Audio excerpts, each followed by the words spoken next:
For me, the word Jesus was just a curse word. Born again? I had never heard the word born again. I grew up hearing Adolf Hitler was a Christian. I didn't know anything.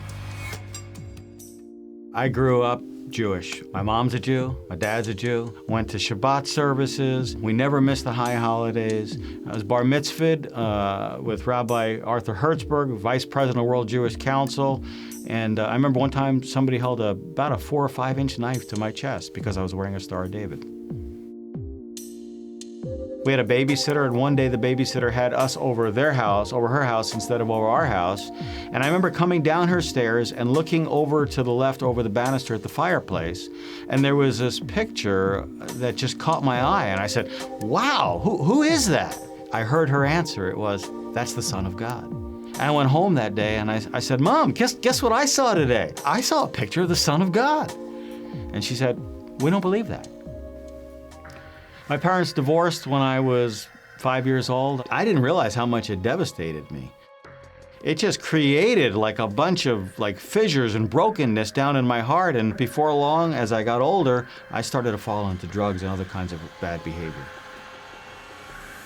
I started to play with marijuana at first. By the time I was near the end of my junior year of high school, I was smoking marijuana every day. And by my freshman year, I started to play with cocaine. I can remember more than once going through paralysis as I went through withdrawal. I mean, my life had just bottomed out. Greg, why don't you join the Air Force? It'll make a man out of you.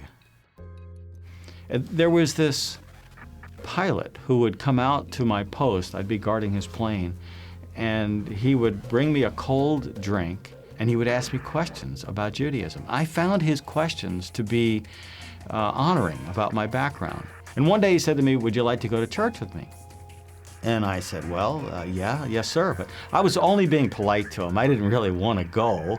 But one Sunday night, he came by my room in the barracks, and he says, well, you ready to go? We got there a few minutes late. We're sitting way up in the balcony in the back, and this woman who's old enough to be my mother comes up to me and she hugs me. What is going on here? It was like my eyes opened somehow, and I could see this woman loved me. Whatever it is these people have, I can see it's real. And I can see they're getting it from that Bible, and I will read that book, and I will change my life to fit it, and I won't explain it away. And I start reading the New Testament, starting with Matthew. When I read this, I thought, this Jesus is Jewish. He's not Christian. What's Christian?